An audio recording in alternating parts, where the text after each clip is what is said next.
J'ai dit j'aime beaucoup ce livre.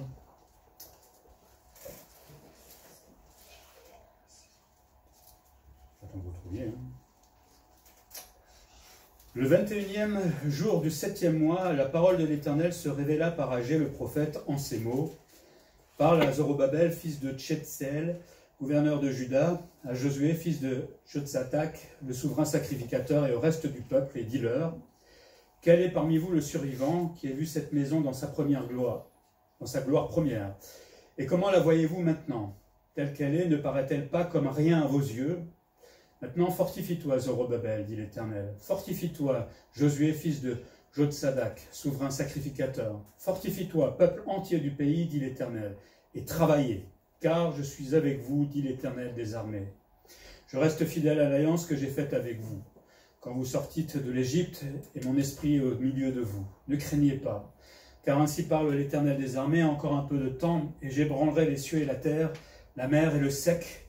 J'ébranlerai toutes les nations, les trésors de toutes les nations viendront, et je remplirai de gloire cette maison, dit l'Éternel des armées. L'argent est à moi, et l'or est à moi, dit l'Éternel des armées. La gloire de cette dernière maison sera plus grande que celle de la première, dit l'Éternel des armées. Et c'est dans ce lieu que je donnerai la paix, dit l'Éternel des armées. Le 24e jour du 9e mois, la 2e année de Darius, la parole de l'Éternel se révéla par Agé, le prophète, en ces mots. Ainsi parle l'Éternel des armées. Propose au sacrificateur cette question sur la loi. Si quelqu'un porte dans le pan de son vêtement de la chair consacrée et qu'il touche avec son vêtement du pain, des mets, du vin, de l'huile ou un aliment quelconque, ces choses seront-elles sanctifiées? Les sacrificateurs répondirent non. Et Agé dit, si quelqu'un souillé par le contact d'un cadavre touche toutes ces choses, seront-elles souillées? Les sacrificateurs répondirent, elles seront souillées. Alors Agé, reprenant la parole, dit, tel est ce peuple, telle est cette nation devant moi, dit l'Éternel. Telles sont toutes les œuvres de leurs mains, ce qu'ils m'offrent là est souillé. Considérez donc attentivement ce qui s'est passé jusqu'à ce jour, avant qu'on ait mis pierre sur pierre au temple de l'Éternel, alors qu'on est venu à un tas de 20 mesures, il n'y avait que 10. Quand on venait à la cuve pour puiser 50 mesures, il n'y avait que 20. Je vous ai frappé par la rouille, par la nielle et par la grêle. J'ai frappé tout le travail de vos mains. Malgré cela, vous n'êtes pas revenus à moi, dit l'Éternel.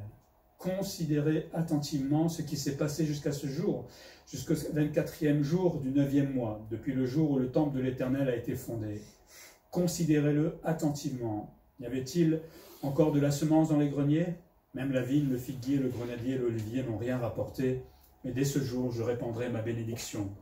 La parole de l'Éternel fut adressée pour la 2e fois à Agé, le 24e jour du mois, en ces mots. Parle à Zorobabel, gouverneur de Juda, et dit, j'ébranlerai les cieux et la terre, je renverserai le trône des royaumes, je détruirai la force des royaumes des nations, je renverserai les chars et ceux qui les montent, les chevaux et leurs cavaliers seront abattus, l'un par l'épée de l'autre. En ce jour-là, dit l'Éternel des armées, je te prendrai, Zorobabel, fils de Tchétsiel, mon serviteur, dit l'Éternel, et je te garderai comme un sceau, car je t'ai choisi, dit l'Éternel des armées. Voilà un texte de Agé, pour son temps évidemment. Et la semaine dernière, on avait vu que le chapitre 1er parlait d'abord du retour des Juifs qui étaient en captivité depuis 70 ans à Babylone. Ils sont rentrés et l'Éternel leur avait demandé de reconstruire le temple, les murailles, mais aussi surtout le temple. Et Darius avait autorisé justement cette reconstruction. On voit avec Esdras, Néhémie qu'il y aura des découragements à un moment. Et quand on est découragé, qu'est-ce qu'on fait? On s'arrête tout simplement, et ils vont arrêter les travaux pendant un certain temps, et pendant ce temps-là, ils vont s'occuper de leur propre maison, comme il disait dans le chapitre 1, arrêtez de lambrir vos maisons, de vous occuper de votre maison, occupez-vous de la maison de Dieu, du temple. Et Dieu va employer Agé pour leur faire des reproches, et on voit qu'il y a une série de reproches et une série d'encouragements aussi dans le livre d'Agé. Et on avait vu dans le premier chapitre qu'à la fin du premier chapitre, il y a un réveil qui va se faire, pas seulement au niveau des responsables du peuple, Zorobabel et Josué, mais aussi au niveau de tout le peuple. C'est tout le peuple qui a d'un seul coup pris conscience qu'il fallait se mettre au travail et de reprendre justement les travaux du temple. Le temple, on avait vu la dernière fois, est le symbole de la relation qu'ils avaient avec Dieu. Si on ne construit pas le temple, ça veut dire que ce n'est pas très important la relation que j'ai avec Dieu. Et c'est ce que Dieu leur fait remarquer justement. Par contre, si on a envie, enfin s'ils avaient envie de reconstruire ce temple, il démontrait qu'ils avaient absolument besoin de cette relation avec Dieu. Mais voilà, Ils n'en avaient pas tout à fait besoin, et puis leur maison était beaucoup plus importante, il semblerait. Dans le deuxième chapitre, première chose qu'on peut voir, c'est considérer la valeur du temple. C'est ce que Dieu veut leur faire comprendre, et il va leur poser plusieurs questions pour cela. Il leur fait un reproche, parce que d'après Dieu en tout cas, le peuple, le temple, ça ne l'intéresse pas trop. Ils s'occupent de leur maison, de leurs choses, mais le temple, ils ne sont pas pressés de le reconstruire. Et il va faire une comparaison au début, au verset 3, Dieu, il fait une comparaison passé, présent et à venir. Il va poser trois questions d'une certaine manière. Et Dieu va d'abord s'adresser à Zorobabel, qui était à ce moment-là le gouverneur de Juda. Il va s'adresser aussi à Josué, qui était le souverain sacrificateur.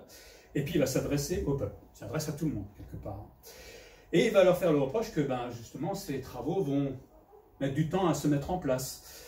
Il faut imaginer, vous vous remettez dans Jérusalem à ce moment-là, complètement détruit. Il y a plus de 70 ans de gravats, de débris là qu'il va falloir déblayer, mettre en ordre. Et il y avait aussi beaucoup de fêtes pendant le mois où les reproches vont être faits. Et tu peux appuyer juste parce que je vais vous montrer. J'ai essayé de mettre... non, l'autre. Ça, c'est le calendrier juif. Je ne sais pas si vous avez l'habitude. Il n'est pas le même que le nôtre. Ils n'ont pas le même nombre de jours, par exemple.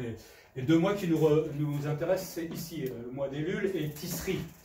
Et le premier reproche est fait le premier jour du 6e mois. Vous regardez dans le chapitre 1. Et puis ensuite, la reprise des travaux est faite le 24e jour. Et là, on rentre dans un mois où il y a énormément de fêtes chez les Juifs. Le premier jour, par exemple, il y a la fête des trompettes. Puis il y a Yom Kippour, la grande fête du pardon, où le souverain sacrificateur entrait une fois dans l'année pour sacrifier pour le peuple et le pardon des péchés du peuple.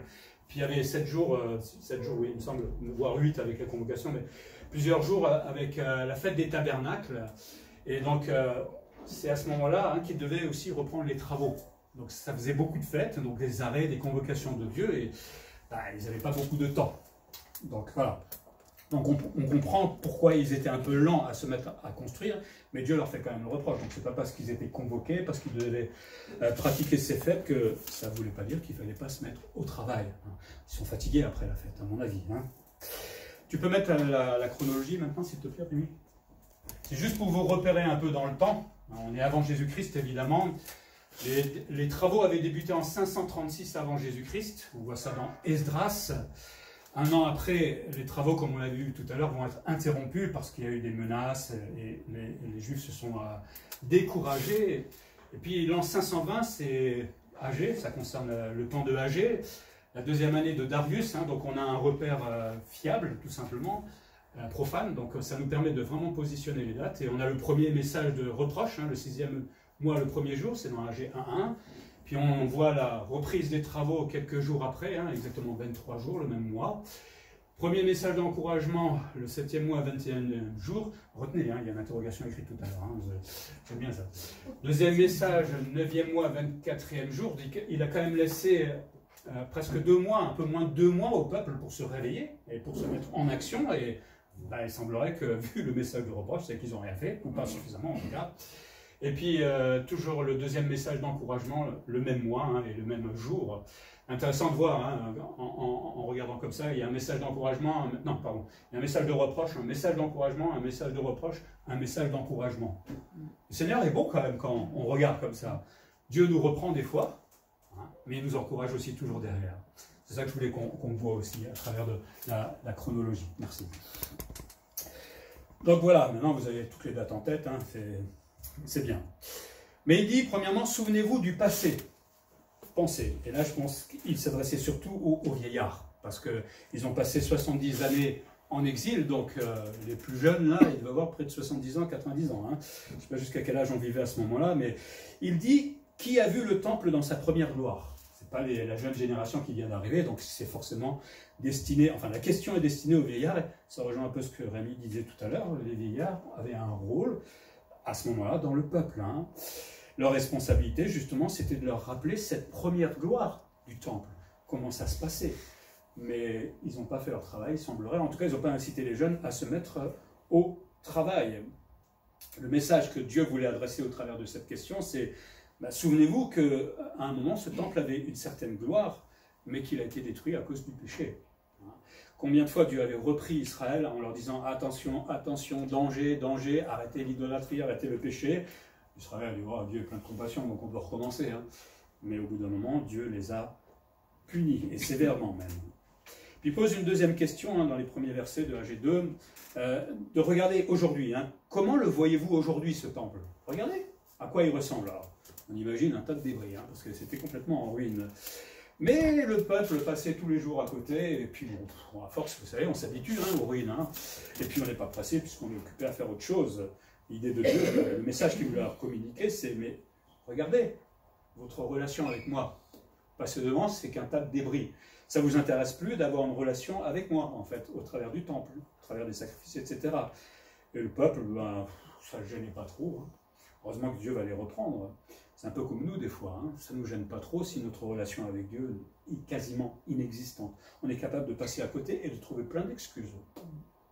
Et puis la troisième question, qui se projette peut-être vers l'avenir, il dit « N'est-il rien à vos yeux ?»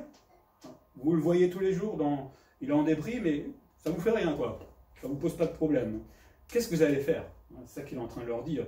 Parce que le peuple n'agissait pas, il ne reconstruisait pas le temple à ce moment-là. Et donc, le peuple, il disait au peuple, de toute façon, la relation que moi je voudrais avoir avec vous, vous vous en fichez complètement, d'une certaine manière.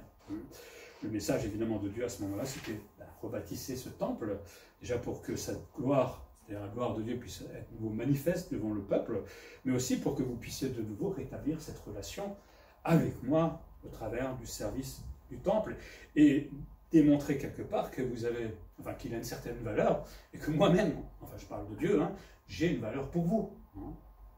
Donc voilà, le passé, le présent et l'avenir. J'aime bien comment Dieu parle au peuple. Regardez comment il était, regardez ce qu'il est, et vous faites quoi maintenant? Pour nous, c'est les mêmes questions, j'ai envie de dire. Bon, le temple n'existe plus, mais le temple, la Bible nous parle autrement de ce temple. Par exemple, dans 1 Corinthiens 3,16, il est dit « Ne savez-vous pas que vous êtes le temple de Dieu et que l'Esprit de Dieu habite en vous ?» Là, il s'adresse à toute l'Église, et il rappelle que l'Église est aujourd'hui le temple de Dieu. Le texte est au pluriel, ça veut dire que c'est tous les chrétiens. Le corps de Christ, dont Christ est le chef, est ce temple aujourd'hui. Et de la même manière qu'autrefois, Dieu attend quelque chose de ceux qui sont le temple de Dieu. Et la question qu'il pourrait nous poser aujourd'hui, c'est qu'est-ce qu'on fait de ce temple? On vient de temps en temps, mais qu'est-ce que Dieu attend aussi que nous fassions dans ce temple-là? Comment voyons-nous l'Église? Ça, c'est le problème du pasteur, c'est sa vision, c'est lui qui s'occupe. Pas du tout. La Bible ne dit pas ça, pas du tout en tout cas. C'est la vision de tout le monde, c'est le projet de tout le monde. Normalement, chaque pierre est essentielle à l'Église et chaque pierre vivante a un don, a quelque chose à faire dans cette Église. Ce n'est pas le projet d'une seule personne. On aime bien critiquer l'Église. T'as vu le pasteur avec sa cravate, il mange tout, tu sais pas où. Ça, on s'est critiqué. Mais quand on ne fait rien, c'est facile, parce qu'on ne risque pas d'être critiqué puisqu'on ne fait rien.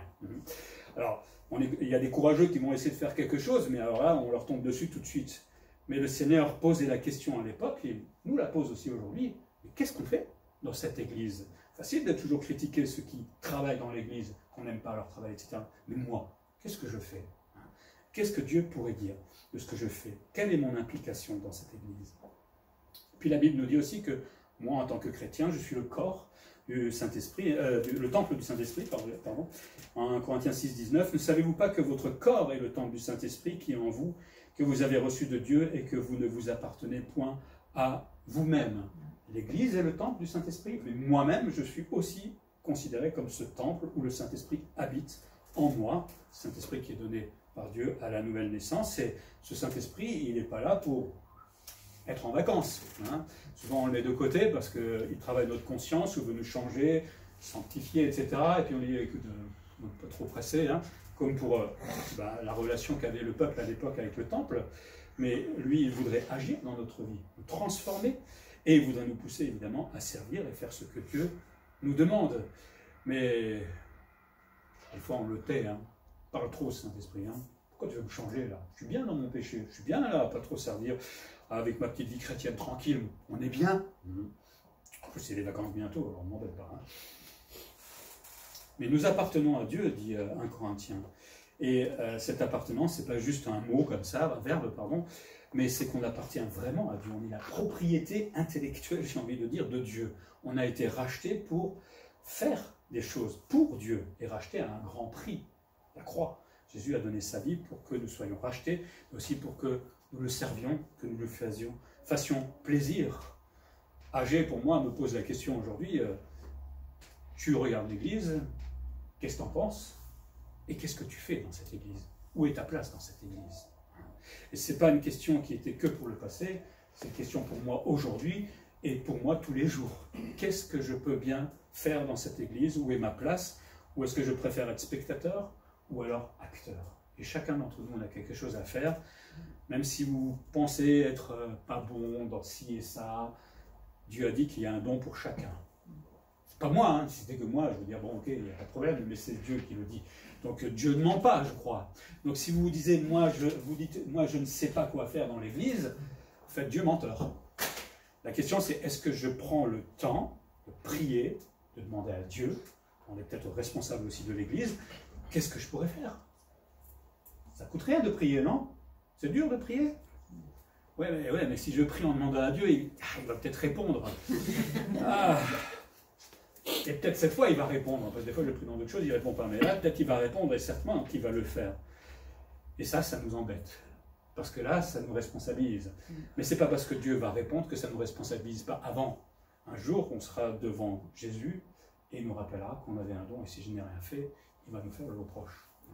N'oublions pas ça. On se dit, c'est loin. C'est pas loin, c'est très proche. Mais en même temps, c'est dommage parce que l'Église ne profite pas des qualités, vos qualités. Parce que chacun a un don, Dieu vous qualifie dans ce don-là, et c'est l'Église qui va en profiter tout simplement, et ça fait la joie aussi de Jésus-Christ. Dieu veut réveiller le peuple, en tout cas il l'avait réveillé au début, et puis vous avez vu après le réveil, quelques jours qui passent, et puis on s'endort très vite, mais Dieu veut réveiller le peuple par la mémoire. Souvenez-vous, et peut-être pour nous en tant qu'Église, vous dites, tout ça, c'est loin. Ben non, Dieu fait le reproche à son peuple, et nous sommes toujours son peuple aujourd'hui, même si ce n'est pas la même dispensation, la même époque, mais de la même manière, Dieu va nous faire un reproche un jour en disant, mais qu'est-ce que vous avez fait de mon Église? Vous l'avez laissé? Vous avez montré qu'il c'était pas important la relation avec moi. Donc c'est là pour nous servir d'exemple, nous dit la Bible. Dieu veut réveiller la mémoire, veut nous réveiller au présent et nous donner aussi une impulsion pour l'avenir. Pour se dire, ouais, mais tout seul c'est difficile. Mais 2 fois il dit, car je suis avec vous. Ah mince, encore. On est toujours coincé en fait avec Dieu, parce que moi-même je sais que je ne peux pas avancer, mais c'est Dieu qui va donner beaucoup d'outils pour avancer. Donc à un moment, on est totalement coincé. Si on est honnête avec Dieu, il faut avancer. Sinon, un jour, ça ne sera peut-être pas 70 ans d'exil, mais Dieu peut nous reprendre aussi d'une manière ou d'une autre, parce que nous ne voulons pas avancer. Deuxième chose qu'on voit, c'est que Dieu fait des reproches. Alors, dit comme ça rapidement, on fait des reproches, mais Dieu fait un reproche à l'homme. Je ne sais pas, ça vous... Bon, là, on ne le voit pas, mais si Dieu était en face de moi maintenant et me faisait un reproche, on le voit dans sa gloire avec les anges autour et tout ça, on rigolerait beaucoup moins. Conséquence, il veut rappeler les conséquences d'avoir mal considéré la valeur du temple. Il va répéter plusieurs fois « considérer ». J'avais fait exprès d'un peu d'insister, je ne sais pas si ça s'est vu, mais bon. « Considérer attentivement ». 5 fois, il dit « stop ». Regardez, chapitre 1, verset 5, chapitre 1, verset 7, chapitre 2, verset 15, et 2 fois dans le chapitre 2, verset 1 à 18. Considérez attentivement vos voix. La répétition, quand Dieu répète les choses, c'est que c'est important, généralement. Ça veut dire que ça marque une vérité, ça veut dire que Dieu attend effectivement quelque chose de sérieux de la part du peuple et du croyant. Dieu, c'est plus à répéter au peuple des vérités fondamentales. Il faut construire ce temple. Il voulait dire, il faut avoir une relation avec moi. C'est important. Mais qu'est-ce que fait le peuple? Qu'est-ce qu'il a dit? Je n'ai pas entendu. Et on est tellement tordu des fois qu'on est capable de ne pas entendre, alors qu'on a très bien entendu les choses. Mais on est sourd. Mais il demande de considérer attentivement, et le peuple doit le faire. Regardez, de l'exil jusqu'à aujourd'hui. Tout ce que vous avez fait, travailler, on voit ça surtout dans le chapitre 1. Vous avez fait beaucoup d'efforts et finalement j'ai tout freiné chaque fois. Récolte, travail que vous avez fait. J'ai fait exprès. Terrible quand Dieu fait ça. Il veut vraiment montrer quelque chose. Vous n'avez pas de prospérité parce que le peuple ne faisait pas ce qu'il demandait. Alors attention de ne pas utiliser ce texte en disant, vous voyez que la prospérité, comme on veut le prêcher aujourd'hui, on parle là d'une prospérité nationale, hein, on ne parle pas d'une prospérité personnelle. Mais Dieu avait freiné cette prospérité dans ce contexte-là bien précis pour réveiller tout simplement le peuple. Ce n'est pas parce que vous êtes riche que vous êtes en train de faire ce que Dieu vous demande. Il y a beaucoup de riches qui ne font pas ce que Dieu demande. Et ce n'est pas parce que vous êtes pauvre que Dieu ne vous bénit pas. Hein, n'oubliez pas ça, parce qu'aujourd'hui on prêche le contraire. Mais là c'est dans un contexte particulier et c'est national. Après, peut-être la leçon, c'est que des fois des peuples ne se développent pas parce qu'ils sont contre Dieu. Ça c'est clair aussi. Hein. Je pense que Dieu aussi agit dans ce sens-là. Mais Dieu va malgré tout les bénir. On l'a dit tout à l'heure, Dieu fait des reproches des fois, mais en même temps il est plein d'amour parce qu'il va nous aider et il va bénir le peuple. Verset 14, chapitre 1, 14, Dieu, depuis la reprise des travaux, qui a démontré d'une certaine manière aux yeux de Dieu que le peuple commençait par le réveil à avoir un vrai désir de communier avec Dieu, et donc Dieu va les bénir en cela.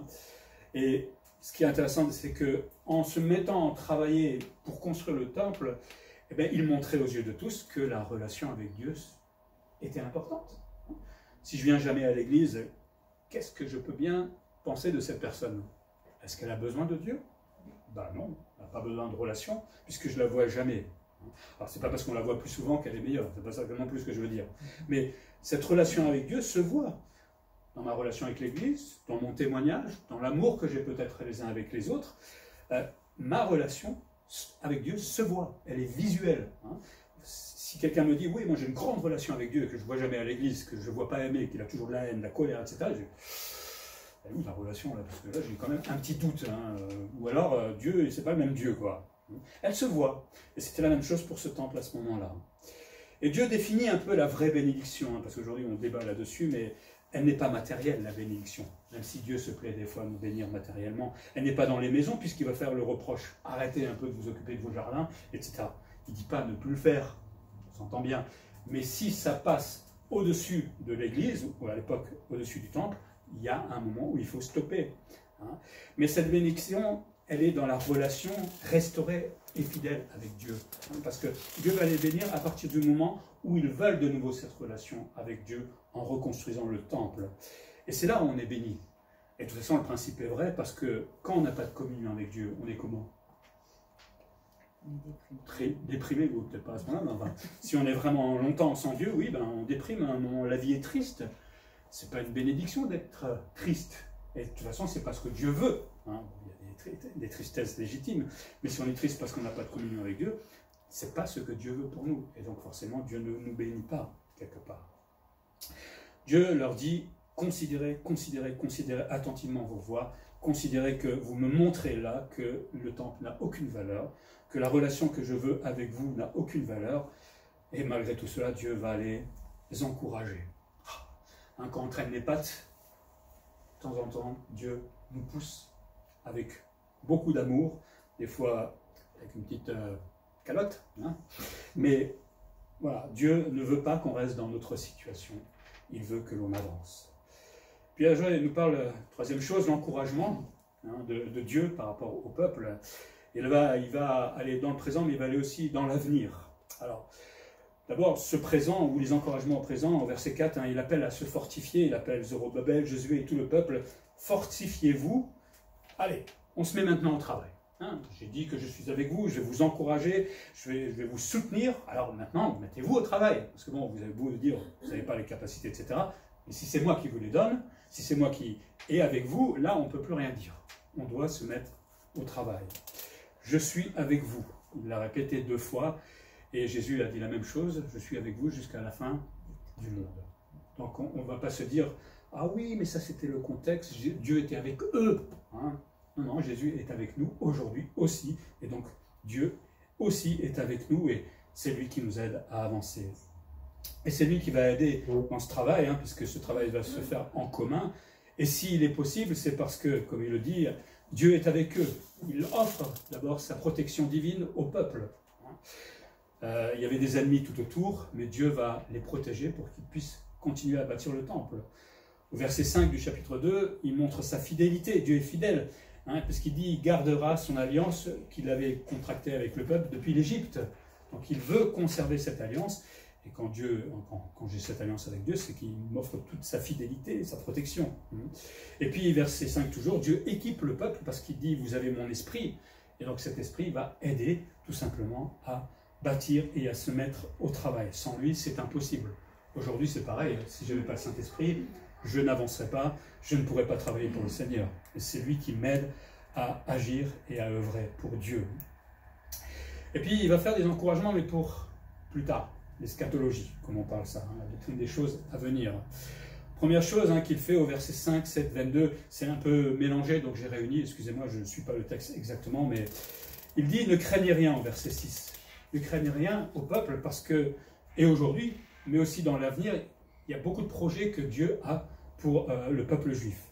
Et il va montrer, quand Jésus va revenir, il va démontrer la toute-puissance de Dieu sur la terre. Quand Jésus va revenir à Armageddon, il va instaurer son royaume. C'est le millénium comme on parle. Et justement, c'est cette promesse ou cet encouragement qu'il voulait faire à ce peuple à ce moment-là. Alors, eux ne pouvaient peut-être pas tout comprendre, mais il parle de choses dans l'avenir. Verset 6, toujours, il dit que Dieu est tout-puissant. Il ébranlera la terre et toutes les nations. Certainement qu'il pense à la fin, mais quand Jésus va revenir, quand il aura la victoire sur tous les ennemis, ça va faire du bruit sur la terre déjà. Ça va être intéressant. Mais à la fin des temps aussi, Dieu va détruire la terre pour créer de nouveaux cieux et une nouvelle terre.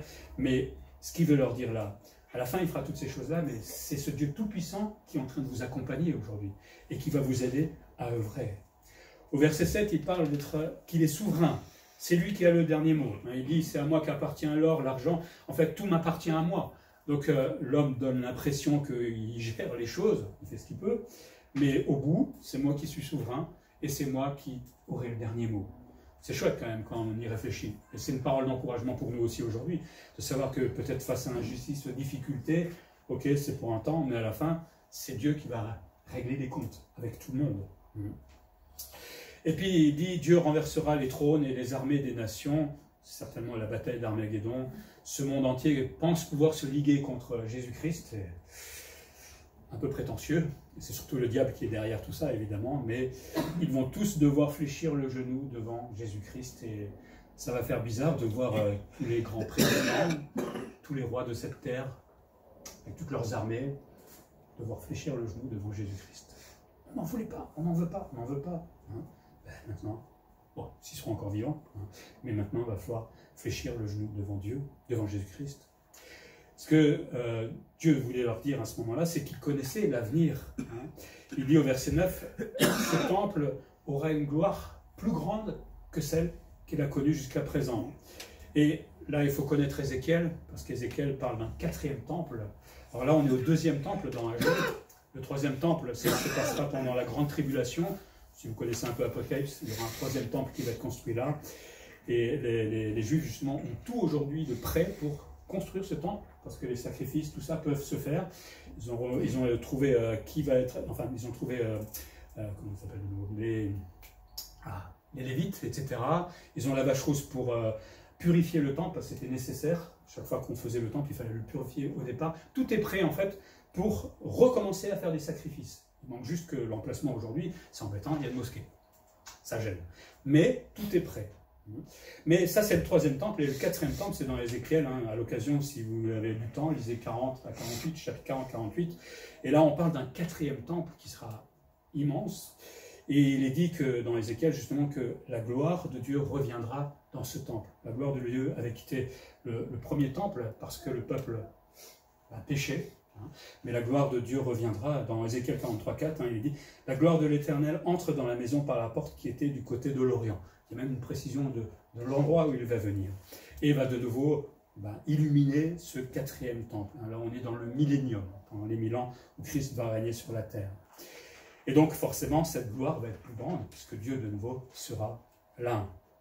Et il est dit, dans Agé, la paix viendra de ce temple, puisque Christ, maintenant, régnera, non seulement sur le monde, mais avec ce temple. Donc, forcément, la paix de Dieu va régner sur le monde, et le monde entier sera en paix pendant 1000 ans. Vous imaginez, plus d'injustice, tranquillité. S'il y a quelqu'un qui fait le mal, puni immédiatement par Jésus-Christ, parce qu'il y aura une verbe de fer, ça va être un bon temps. Bon, nous, on sera ressuscités, donc ça n'aura pas le même impact peut-être pour nous, mais en tout cas, c'est ce que nous attendons. Et il fait une promesse à la fin du chapitre à Zorobabel. Hein. Il dit que Zorobabel sera un sceau. Alors, il faut comprendre, pas trop le temps pour vraiment tout expliquer, mais en fait, Zorobabel va devenir un symbole de l'autorité royale qui va être confiée plus tard à Jésus-Christ. Hein. Parce que dans l'histoire, on sait que Zorobabel n'aura jamais de royaume, ne sera jamais couronné en tant que roi. On le retrouve par exemple dans les deux lignées messianiques, hein, dans Matthieu et dans Luc. Donc le Messie va passer au travers de lui. Et là, il y a une espèce de préfiguration en mettant le sceau sur Zorobabel, tout simplement une préfiguration de Christ qui va bientôt régner. Ésaïe lui-même va prophétiser ce serviteur. Hein, si vous connaissez un peu Ésaïe, il parle de ce serviteur qui va venir, qui est évidemment Jésus-Christ, le roi des Juifs. Donc quand il met le sceau sur Zorobabel, ce n'est pas Zorobabel lui-même qui va régner, mais il est en train de penser plus loin à Jésus-Christ qui va justement régner pendant ce millénium. Voilà plein d'encouragements pour un peuple. Alors vous allez me dire, ouais, mais ça c'est pour l'avenir, en quoi ça va m'encourager? Ben, c'est pareil pour nous aujourd'hui. Jésus va revenir, non? Ça vous encourage, j'espère? Ouais, pas trop. Ben, ça devrait nous encourager, ça devrait nous faire vivre d'une certaine manière, mais Jésus peut nous enlever demain, tout à l'heure, maintenant. On ne sait pas quand le Seigneur va enlever son Église. Hein. Confondez pas l'enlèvement de l'Église et le retour de Jésus-Christ. Hein. Mais il peut nous prendre aujourd'hui. Et ça doit nous encourager, et surtout à veiller, comme il nous le demande. Mais ces encouragements étaient là pour démontrer aussi l'amour de Dieu, malgré toutes les imperfections du peuple. C'est quand même formidable d'avoir un Dieu comme cela. Hein. On est loin d'être parfait, et nous aussi, hein, de toute façon, en tant qu'Église, en tant qu'individu. Je ne sais pas si quelqu'un va se mettre 20 sur 20 ici, je ne sais même pas si on aurait la moyenne, forcément, devant Dieu. Mais malgré tout cela, le Seigneur veut nous encourager dans nos imperfections. Il l'a fait pour le peuple, et il va le faire pour nous-mêmes. Mais tout ça, tout le livre, j'ai envie de dire, est un appel à la consécration. On avait déjà un peu conclu comme ça la semaine dernière. Un appel à la purification et aussi à la consécration. Et il va faire une question hein, au verset 10-13. Je vais le relire juste pour nous remettre dans le bain. Âgé de 10, hein, le 24e jour, etc. Verset 11. Ainsi parle l'Éternel des armées, propose au sacrificateur cette question sur la loi. Si quelqu'un porte dans le pan son vêtement de la chair consacrée et qu'il touche avec son vêtement du pain, des mets, du vin, de l'huile ou un aliment quelconque, ces choses seront-elles sanctifiées? Les sacrificateurs répondirent non. Et Agé dit, si quelqu'un souillé par le contact d'un cadavre touche toutes ces choses, seront-elles souillées? Les sacrificateurs répondirent, elles seront souillées. Il fait une espèce de question par rapport aux règles sacerdotales de l'époque officielle hein, et aux questions cérémonielles. Ce qui veut dire, c'est que cette chair, à l'époque, était consacrée pour les sacrifices. Elle était sainte, on pourrait dire, devant Dieu, et elle était mise à part, mais dans le but d'être sacrifiée ensuite. Vous voyez ça dans Lévitique, dans Nombre. Et le vêtement qui pouvait contenir cette viande était aussi sanctifié. Mais cette sanctification, cette sainteté ne pouvait pas se transmettre au pain ou au mets ou à l'huile, à tout ce qu'il dit là. On ne peut pas transmettre la sainteté, c'est ça qu'il veut dire tout simplement. Par contre, la souillure ou les souillures rituelles, comme toucher un cadavre, hein, il y avait beaucoup de règles dans la loi qui parlaient de cela, et bien à partir du moment où vous aviez touché un cadavre, ben vous étiez souillé. Voilà, ça se transmettait tout simplement. Et là il oppose tout simplement cette pureté morale qu'on ne peut pas transmettre par rapport au péché qui se transmet si facilement. L'impureté, c'est facile de le transmettre, par mon exemple, par les mots que je dis, parce que l'autre va dire d'autres mots, etc. Mais la sainteté, je ne sais pas comment on fait pour la transmettre, en tout cas, il est en train de dire que ce n'est pas possible. C'est un appel justement à se consacrer soi-même. Et Agé va conclure justement, ou plutôt Dieu va conclure, tout le peuple est souillé. Vous transmettez cela. Déjà parce que vous ne voulez pas la relation avec moi, et donc forcément vous êtes souillé, et tout le peuple est souillé. Et tout ce qu'il fait finalement, tout ce qu'il touche est stérile. Le travail, on avait vu, enfin toute la prospérité, tout ça c'est souillé. Il y a un vrai désastre économique, on pourrait dire, à cause du fait qu'eux-mêmes sont dans cette attitude-là. Hein, et Dieu frappe leur travail. Et il dit, pour autant, le peuple ne se repent pas. Il en a peut-être conscience, mais il ne change pas d'habitude, et ils ne construisent pas le temple. Et peut-être des fois dans l'église, c'est pareil, on sait, j'ai oublié, on sait de nouveau, mais on ne change pas. On est bien avec nos acquis, on est bien dans la situation où je suis, mais Dieu le voit, comme il regardait avec ce peuple, il sait. Lui, il sait vraiment, et ce qu'il attend, c'est qu'on change d'attitude. Dieu appelle donc à la purification. Dans Lévitique 11, 45, il est dit « Car je suis l'Éternel qui vous a fait monter du pays d'Égypte, pour être votre Dieu, et pour que vous soyez saints, car je suis saint. » Dieu veut que l'on soit saint parce que lui est saint. Son peuple doit être comme lui. Alors, je ne pense pas que Dieu nous demande d'être top, parfait, 100% sans péché, etc., parce qu'on est pécheurs, mais il demande de tendre vers cette sanctification. Et pas de tendre à la sanctification du voisin, du pasteur, mais de tendre là où Dieu veut nous mener dans cette sanctification. Et chacun d'entre nous, on devrait être de plus en plus loin. Si au bout de 10 ans, je suis toujours au même état, attention, hein, Dieu va faire un reproche à un moment, ou va me reprendre. À un moment, le chrétien doit toujours grandir dans cette sainteté. Oh, il y a des combats des fois, il y a des longs combats parce que le péché s'accroche terriblement à notre cœur, ou parce qu'il y a des habitudes, mais si Dieu nous voit au moins essayer de changer, je crois que c'est ça qu'il attend. Après, il y a des choses faciles à arrêter, après, il y a des choses difficiles. Je ne sais pas si quelqu'un a réussi à maîtriser sa colère une fois pour toutes ici.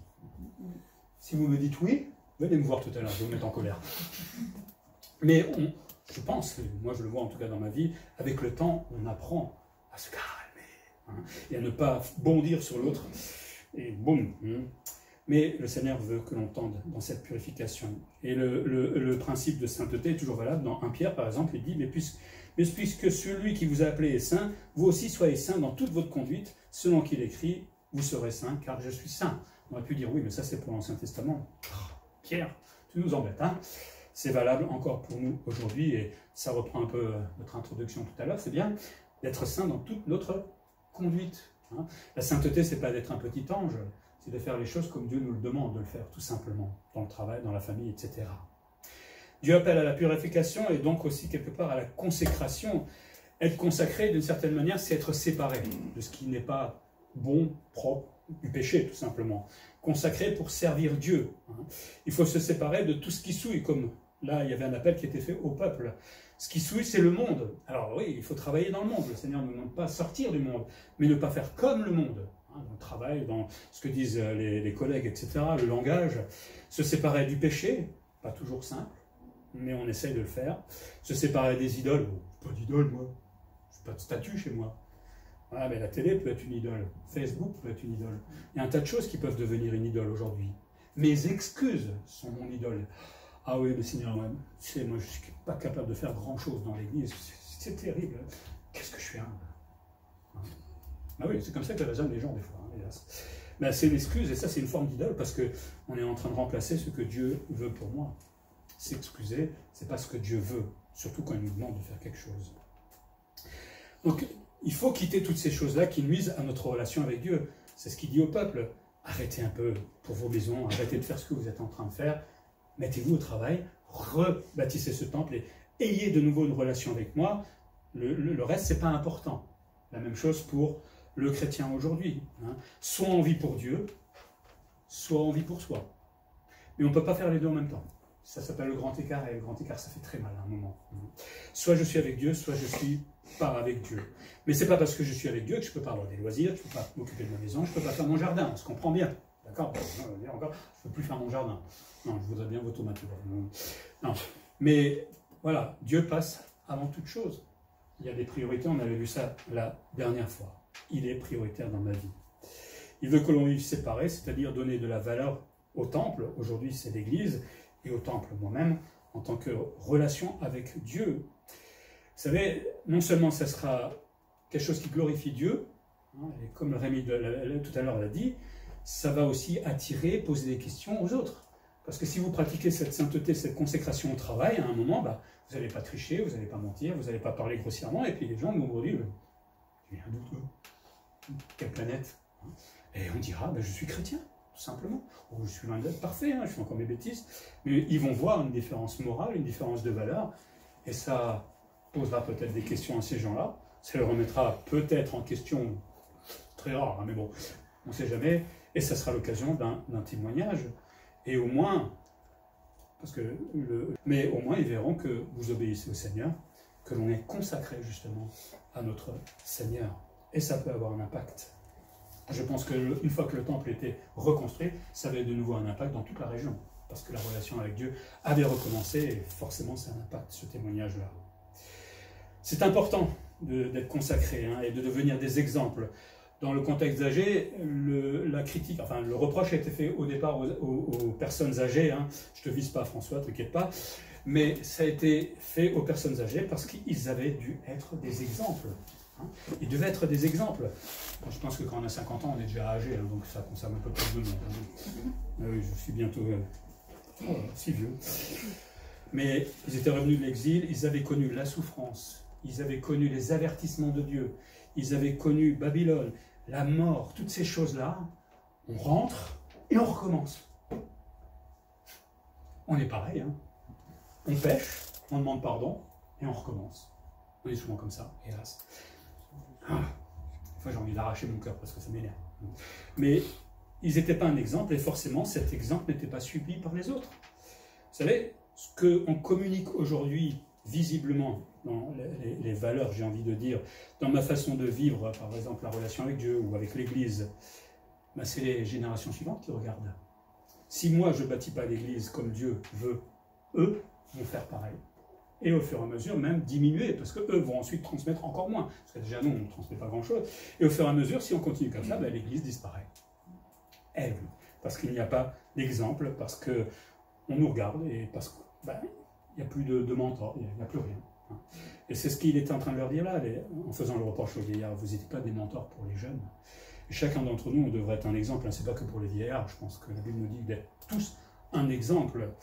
Mais les enfants nous regardent. Et ils vont faire exactement ce que je fais. Si je pense que l'Église est de temps en temps importante, ça sera de temps en temps important pour eux. Si je pense que lire la Bible c'est un peu important, mais pas trop, s'ils ne me voient pas lire la Bible, ils ne le feront pas non plus. C'est triste, sauf miracle, hélas. Mais c'est ça. Et c'est ce que Agé fait comme reproche à ces vieillards et ensuite à tout le peuple, c'est ce manque de consécration.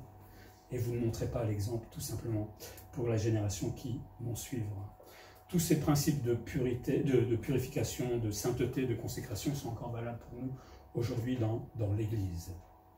Pour terminer, j'aime beaucoup ce livre d'Agé parce que pour moi il est encore plein d'actualité, hein, même si ça paraît si vieux. Quand on regarde l'Église aujourd'hui, elle tombe en ruine. C'est une vraie ruine. Hein. Honnêtement, l'Église, ça devient n'importe quoi. Il y a de plus en plus de sectes, parce qu'on peut appeler ça comme cela. Et avec un vrai regard, l'Église est vraiment en ruine aujourd'hui. Mais beaucoup préfèrent l'observer de loin, comme je dis souvent, et quand on l'observe de loin on peut la critiquer en disant « Ah, t'as vu comment ils font, c'est pas bon, etc. » Et puis on est dans nos belles maisons, tranquille. Agé nous dit « Stop !» Oui, l'Église est peut-être dans un état pas terrible, peut-être celle d'Étréchy aussi. Plutôt que de la critiquer et de regarder de l'extérieur et de loin, hein, d'être dans ma maison tranquillement, Dieu va me dire « Mais toi, qu'est-ce que tu fais pour qu'elle aille mieux, cette Église ?» Au niveau mondial, mais au niveau peut-être local aussi. Qu'est-ce que moi je fais pour que cette Église aille mieux? Ah, le pasteur ci, le pasteur ça, oui. Je ne fais pas toujours les choses parfaitement, je le sais, mais au moins je fais quelque chose. Mais si moi je fais rien et que je critique les autres, alors là, Dieu risque de me répondre sévèrement. Le Seigneur veut que justement on se pose la question au travers de ce livre d'Agé. Qu'est-ce que moi je fais dans l'Église? Qu'est-ce que je peux faire pour qu'elle soit plus belle? Comment je peux agir pour mettre une pierre de plus, hein, pour que là où elle semble des fois un petit peu en ruine, elle retrouve son éclat, sa beauté d'antan. Je ne dis pas qu'on est en ruine, hein, c'est pas ce que je veux dire, mais on peut être beaucoup mieux, je crois. Je pense. Agé rappelle justement les véritables priorités du chrétien. Hein, Dieu d'abord, la femme ensuite, et le reste. D'accord? Je suis désolé de dire comme ça, mais c'est vrai. Mais Dieu d'abord dans ma maison, dans mes loisirs, dans tout ce que je fais, Dieu est en priorité. Et ça se verra de toute façon. Et si Dieu est priorité dans ma vie, alors ma relation va de nouveau éclore. Et évidemment, cette relation va grandir parce que normalement, pour le chrétien, la relation avec Dieu est totalement vitale. C'est pas possible de vivre autrement. Se dire chrétien et que j'ai aucune relation avec Dieu, il y a un problème. Soit vous n'êtes pas né de nouveau, soit qu'il y a vraiment un problème. Il faut que cette relation soit importante à mes yeux avec Dieu. Elle aura des hauts, elle aura des bas, mais l'important c'est qu'elle soit existante. Mais passer à côté des ruines, c'est pas ce que Dieu veut, en tout cas. Agé, c'est un appel vibrant, hein, vraiment vibrant de la consécration, d'un réveil personnel. Et si chacun d'entre nous, on se réveille personnellement, à fond pour Dieu, qu'est-ce qui se passe? C'est l'Église qui en profite. Et d'un seul coup, vous allez voir, l'Église va se remplir plus vite. Automatiquement. Parce qu'on sera là, parce qu'on va encourager les autres, parce qu'on va témoigner, parce qu'on va servir. Et forcément, l'Église va grandir plus vite. D'abord en maturité, mais peut-être aussi en nombre. Et c'est un appel aussi au service, pas pour moi, pour mon orgueil, mais pour le royaume de Jésus-Christ. Il va l'établir pendant le millénium, mais en ce moment, il est en train de le préparer.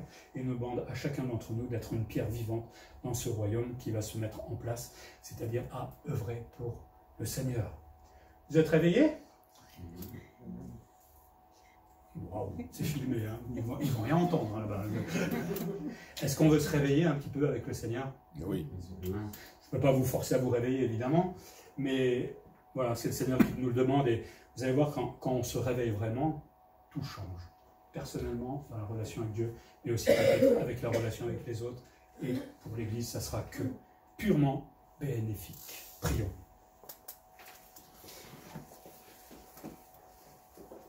Seigneur, merci pour ce livre d'Agée que tu nous as laissé pour qu'il nous serve d'exemple, ressemblant bien souvent à ce peuple qui préfère s'occuper de ses propres affaires, qui ne considère pas la relation avec toi comme étant une priorité ou ayant une importance quelconque, qui préfère même passer à côté de ses propres ruines, Seigneur. Tu as appelé ce peuple à se réveiller et il s'est réveillé, s'est re-endormi, mais tu l'as re-réveillé. Et Seigneur, tu fais la même chose avec chacun d'entre nous. Réveille-nous, Seigneur, dans notre vie de tous les jours. Moi, le premier, dans cette vie de sainteté, dans cette vie de consécration, dans les priorités. Seigneur, je te prie de changer notre cœur pour que nous puissions te faire plaisir. Que cette relation avec toi se voit dans la relation avec l'Église, dans la relation avec ta parole, dans la prière, dans tout ce que tu nous demandes de faire, pour que d'autres le remarquent et puissent aussi à leur tour te rencontrer. Réveille notre Église, Seigneur, parce que c'est ton Église, pour qu'elle soit belle et vivante comme toi tu la voudrais, tout simplement. Et je te prie en Jésus-Christ. Amen. Amen.